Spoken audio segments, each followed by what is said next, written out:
أعوذ بالله من الشيطان الرجيم. بسم الله الرحمن الرحيم. الحمد لله والصلاة والسلام على رسول الله وعلى آله وصحبه ومن تبعه وله وسلم تسليما كثيرا. إن شاء الله we'll start today talking about study Quran and some of the comments that I have.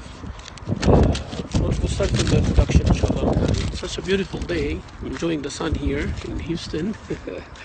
It is really wonderful. So, alhamdulillah, subhanallah, alhamdulillah. First, I'd like to start by mentioning a few general points here. Yesterday, I had a session about the hearts, qulub, the meanings of hearts and the types of hearts as mentioned in the Quran and so on.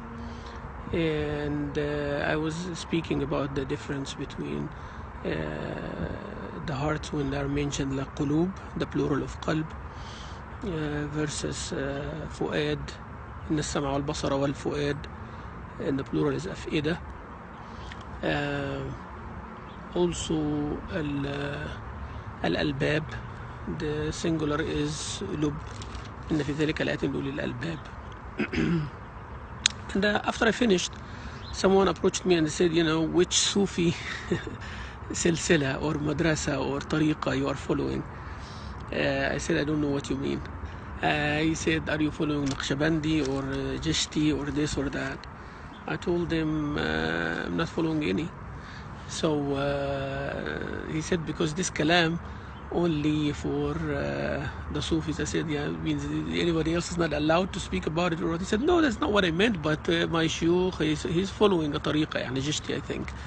And then he said, my shuyukh says, that this is special kalam and all of that, and as if it is kind of preserved for someone else to only to speak about, but it's not like open for others. And this is actually funny, because this is what I was talking about last time, and subhanallah, it was proven by example yesterday.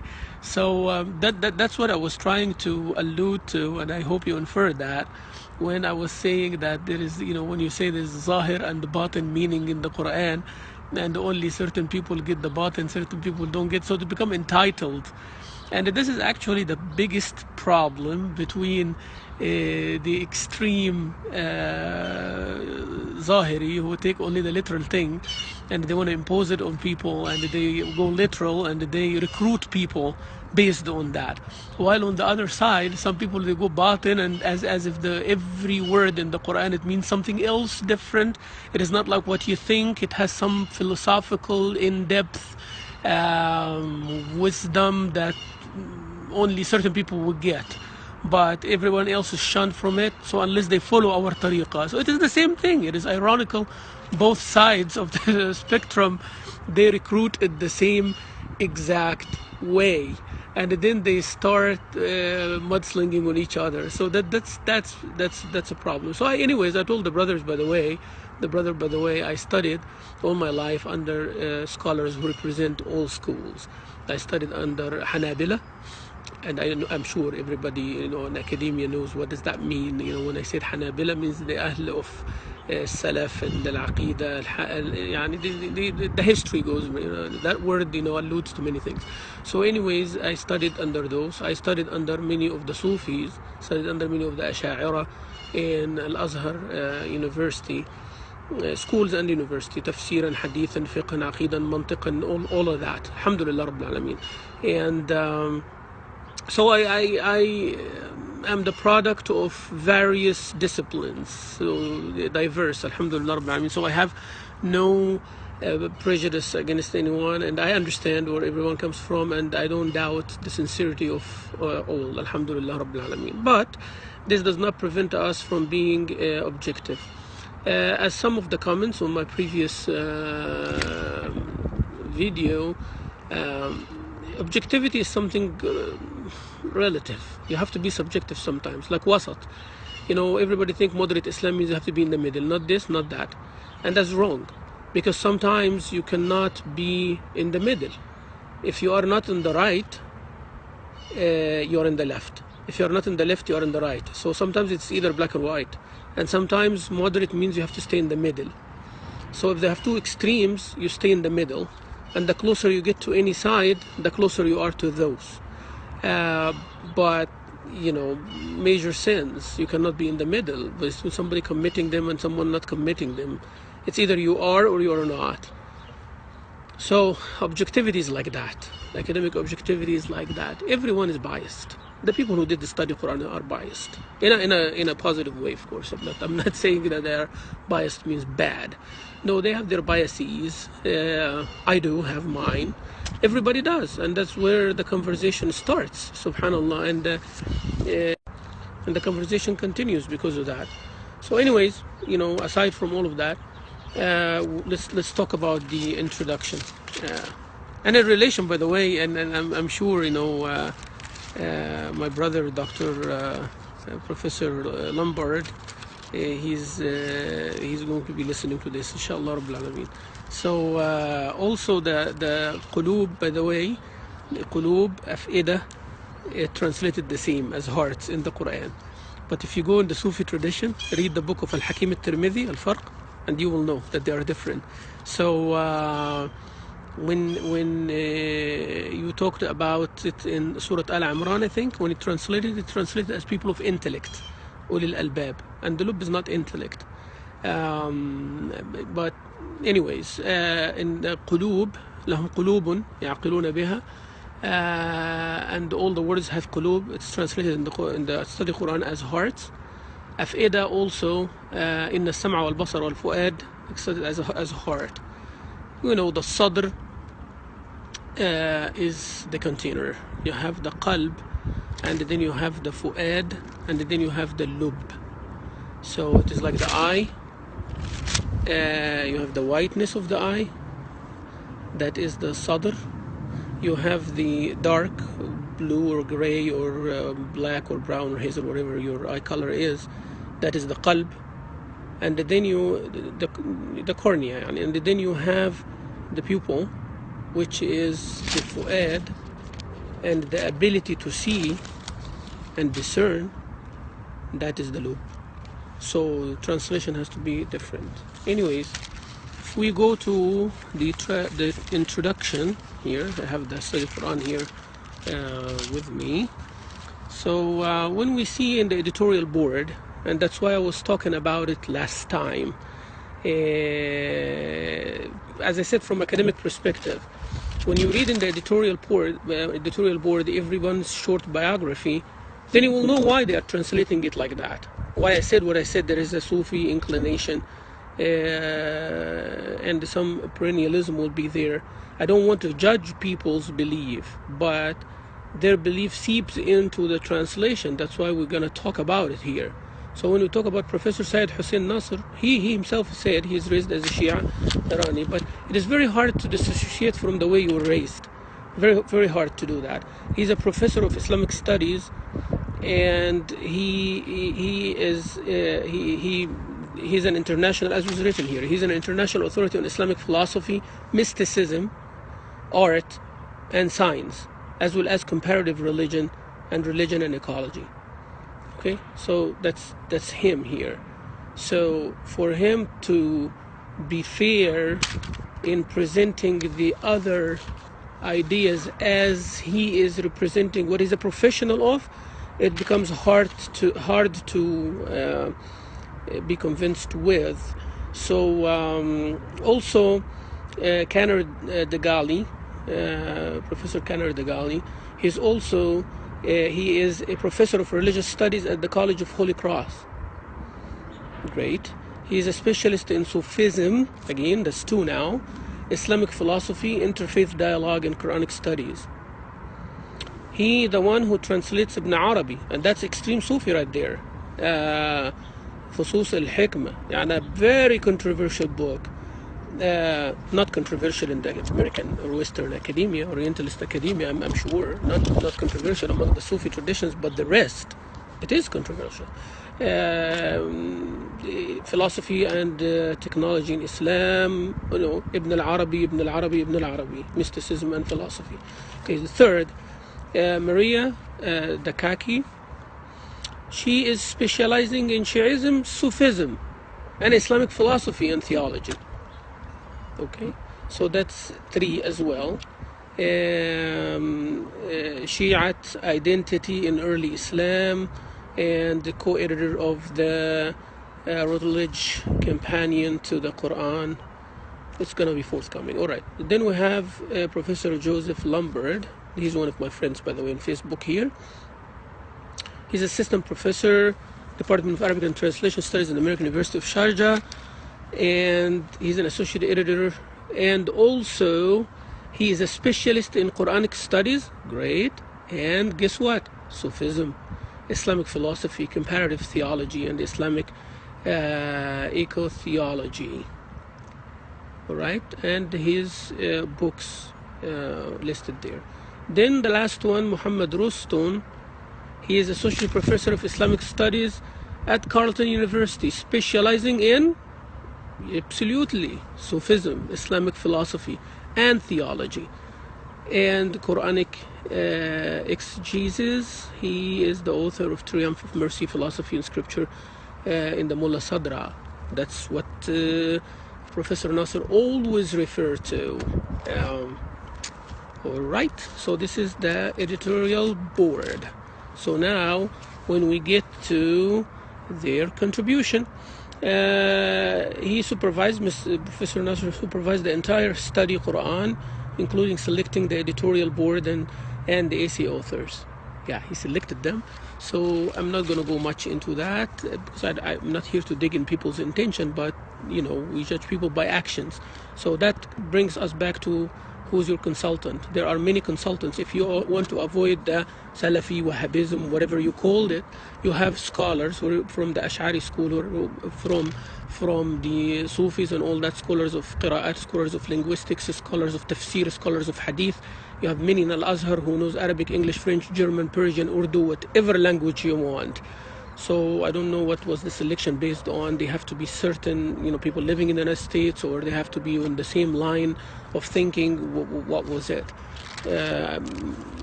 But my respect to those who were chosen anyways. And there was a contradicting statement done by Dr. Lombard when he was here in Houston. He said when Harper approached Dr. Nasser, and he rejected it in the beginning, which Dr. Nasser affirmed that he rejected in the beginning. So he said that then we thought that if we don't accept it, where they're going to take it, right? So that was Dr. Lombard's statement. While I heard from Dr. Nasser in one of his statements that he said they told him, and that's verbatim, if you don't do it, we will not do it, the study Quran. So that's just for food for the thought here. Then when we get to the acknowledgements, I'm not going to get much on who donated and who financed this. I'm not going to get into that. But on the issue of quoting the hadith and all of that, what was the criteria of authenticating or weakening certain narrations? Then we get to the abbreviations. Fine. Arabic transliteration and pronunciation. Okay. And then when we get to the Hamza part, which is in XXI page, the difference between Hamza al-Qat' and Hamza al-Wasl was done in a quick manner. همزة الوصل وهمزة يؤتى بها توصلا للنطق بالساكن وصلا نجعل ولا تكون في سوى ابتداء كلمة كانظر واهتدائي. That's Ibn Malik said that. So he said that همزة الوصل يتوصل بها. So it's not discontinuing or continuing. همزة القطع also comes in the beginning or in the middle or the end. That needed to be done, like هؤلاء. What happened here became Hamza mutawassita, and that's why it is written on the waw or this or that. Tumina, there is Hamza wasl and Hamza qata' when they come together. What is the ruling?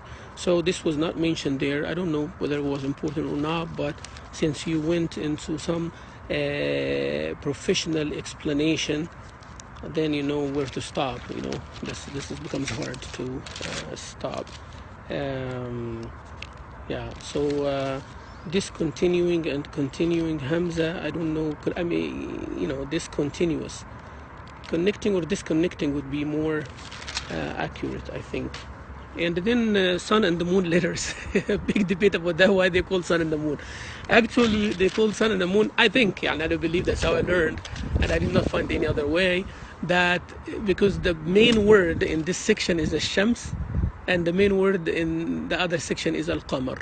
So they call it shamsiyya wa qamariyya, or qamriyya, like Ibn al-Jazari said, وَسَمِّيهَا قَمْرِيَّة, and the other one سَمِّيهَا shamsiyya. And then they put the letters ابغي حجك وخف عقيمه. Those are the letters that will make the lam pronounced. And طب ثم صل رحمن تفز ضف ذا نعم دع سوء ظن زور شريفا للكرم. The first letter of each of those words I just mentioned, if they follow lam, becomes shamsi. That is easy to remember. Some went a little bit Sufi on this one as well. Not here, but they said it is shamsiyya. It is like because the sun with the stars don't appear when the sun comes up, so the lam, all those letters is like the sun, and the lam is like the stars, so it doesn't appear. While the other one, when the moon is there, the stars are up, so they can see the stars with the moon is like the lam qamari. But that's far-fetched. Anyways, I just wanted to mention this for fun here.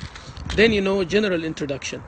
My first comment on it, this is, we are now in, after it's XXIII. So general introduction. Bismillah ar-Rahman ar-Rahim. It is written here, Bismillah ar-Rahman ar-Rahim, with Latin letters, with English letters, but it is not done like that in the rest of the Quran. I don't know why. If you assume that people understand what it is, then you should have done it with the rest of the Quran. If you think that the translation should be done, it should have been done here as well. Even this is not Quran, but it's just my 10 cents here. If we go to the next one, which is a major issue here, I think, XXIV, and you go down to the second last paragraph.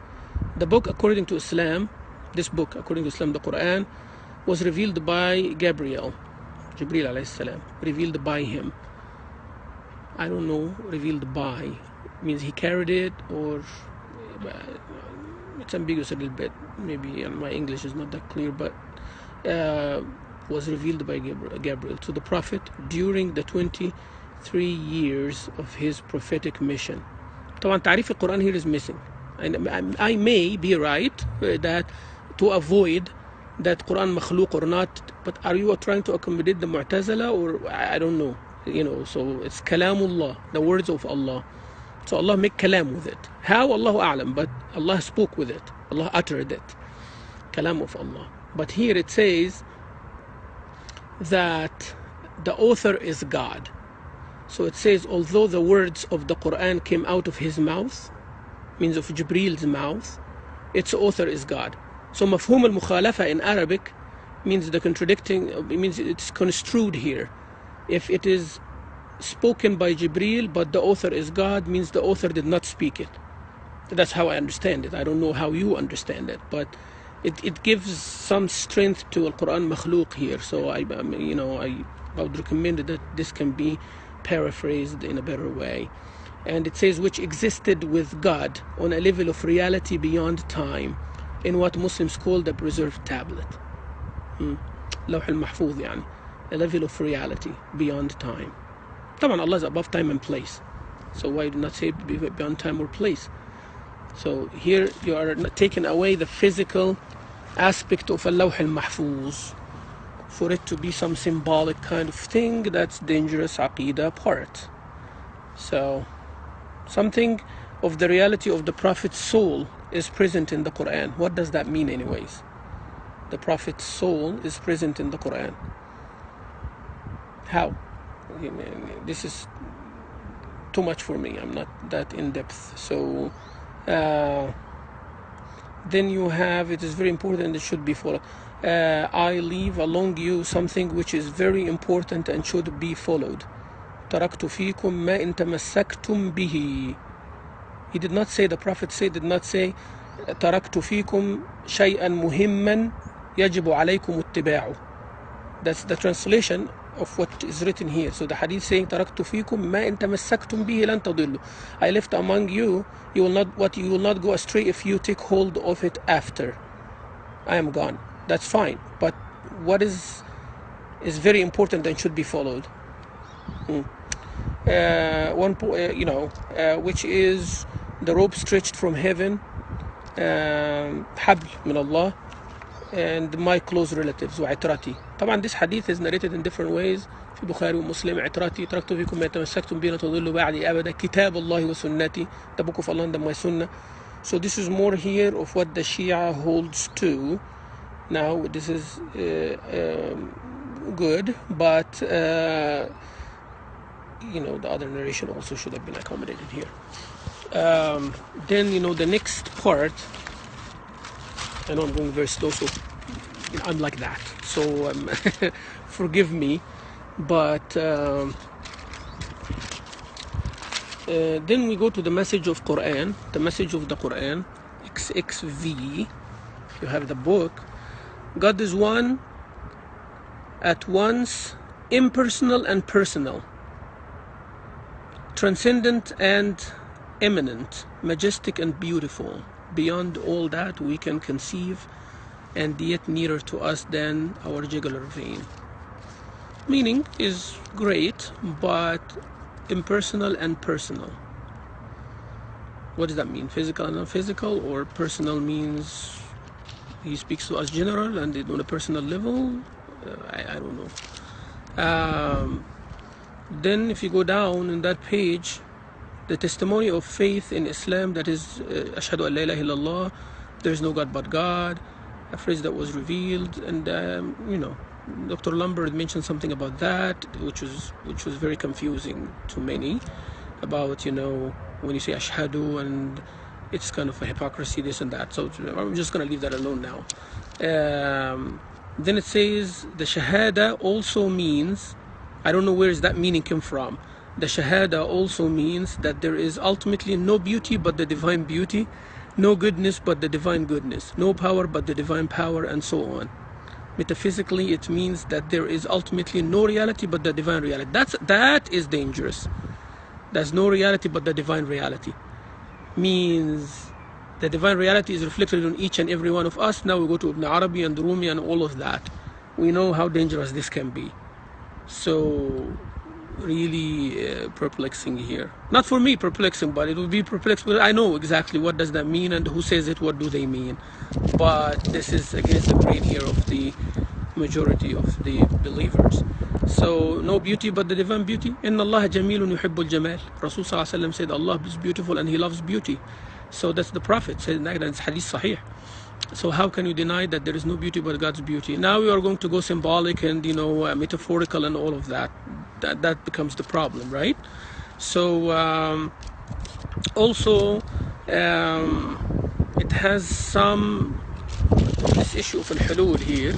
That means God's beauty will transcend to all his creation. God's wisdom will come to his creation, So you see God through his creation, and every creation has part of God in them, and we are going to get somewhere where we're going to be lost. Now, XXVI, in the introduction, it says the cosmic Quran, Al-Quran al-Takwini. Maybe he means al-Kawni, because Takwini is different from Kawni. Quran al-Kawni is universal, is cosmic, while Al-Quran al-Tadwini, يعني القرآن المكتوب والكون المنطوق والكون all of this again is many Sufi things. I heard it from Shaykh Sha'rawi before, a big Sufi scholar, mashallah. I benefit a lot from him, subhanallah. May Allah have mercy on his soul. Also, big tasawwuf part, it says about the hadith have indicated the Quran possesses an outward meaning, zahir, and an inward meaning, batin. Now I want to see those hadith, and does it mean exactly what the Sufis mean now, or the Prophet meant something else? If there is any, I would like to see those. Grasping the multiple levels of Quran. Ibn Abbas, of course, said there are 4 types. He did not say 4 levels. Mustawayat, يعني levels, up, down, deeper, and all of that. That gives some privilege and entitlement to people. But when you say there are 4 types, that you might get one type, but you might not get the other, and when you qualified, you get the other. But when you say levels, it kind of you know, it's like kind of becoming an exclusive club over here. I might be wrong though, but you know, I might be exaggerating, so you can call it whatever you want. God-given intelligence, God-given gift of intelligence, al-aql. So al-aql is to discern something. Aql is actually to be firm on a certain belief, and might be the ability of discerning, but I think it's more than that. When you have, when complaining about Yusuf Ali, his archaic language or his Victorian language and all of that, then you're using big words for the layperson not to understand. This Quran, therefore, is also a sapiential and spiritual guide. Wisdom-wise, Hakim, you know, Rawhi wa Hakim and all of that can have many easier words. You know, when we meet God, return to God after death in a felicitous state, a well-suited state. People have to consult a dictionary, unless this book is only intended for the academics. So make sure that you make that disclaimer at the beginning. I think that would be fair. Some linguistic here, I'm going to show off a little bit. When you say that although some Arab prophets, some actually is not accurate linguistically, English speaking here, to describe something is counted. To describe someone, and it's although few Arab prophets not found in the Bible. You know, HEB stores, they had like 10 items or less. They changed now to 10 items or fewer, magically. I think somebody told them something, but this is, as I said, you know, something here like to show off with. You go to the next page, XXVIII, and at the end of that paragraph, I think there is a misquotation. To which the Quran is addressed. C14:19, 48, 35:15. Actually, it is 35:16. I don't know. Maybe I'm counting wrong, because you know the ayah is coming before or after the mark. But you know, check it out. So also, when we see the Quran to be understood by Quran, language is concrete and sensuous, to be understood by the simplest believers, and symbolic and metaphorical, to satisfy the needs of sages and saints. Now, Quran was not revealed just to satisfy this or that. Quran is sent as a clear message to everyone. Some parts they can deduce themselves, some parts they need someone to coach and do that. But it is not exclusive to this or that and to satisfy this or that. No, I don't think so. You know, also saying that the things in paradise, they are presented as earthly reflections. You know, our things here are earthly reflections of paradisal realities. I don't know where this come from. And Abdullah ibn Abbas said, in Jannah, the things are mentioned in Jannah, the relationship between the things are mentioned in Jannah and in earth, there is nothing except names. So they're not reflections of anything. So there is Rumman in Jannah, but we don't know what it's going to look like. We know what is Rumman here, and there is something called Rumman over there, but we don't know what it looks like. The rivers of milk, it doesn't mean there are few cows on the top of the hill and the milk is milked and the river is flowing. It doesn't work like that. Or the honey comes from the bees. There are rivers without banks in Jannah. So how are we going to imagine that? You know what a river is, but there is a river in Jannah, and so it's not, one is not a reflection of the other or anything like that. So there is a relationship between them, but they are different. It's two different realities, if you want to mention it like that. The Quran is also a book of knowledge, and for Muslims it contains the roots of all authentic knowledge as traditionally understood. Traditionally understood. That's a nice statement. Not as seen by some modern scientific commentators who seek to identify various verses of the noble. I agree with this if people think that this ayah means this scientifically or that. Then this is wrong. But when you say science has such and such and such, and we might seek istirshad or isti'nas or feel good, and that ayah might be alluding to that, then this is, why not? Why not? يعني سيدنا إبراهيم عليه السلام asked Allah Azza Jal to show him how he raised people from death, not because he is less of a believer, but he wanted to see it physically in front of him. So we cannot blame Sayyidina Ibrahim for that. ولكن ليطمئن قلبي. The people asked Isa alayhi salam for Ma'idah, not because it will increase their faith, but it is actually the difference between علم اليقين and عين اليقين. علم اليقين means you believe on that level that this exists and Allah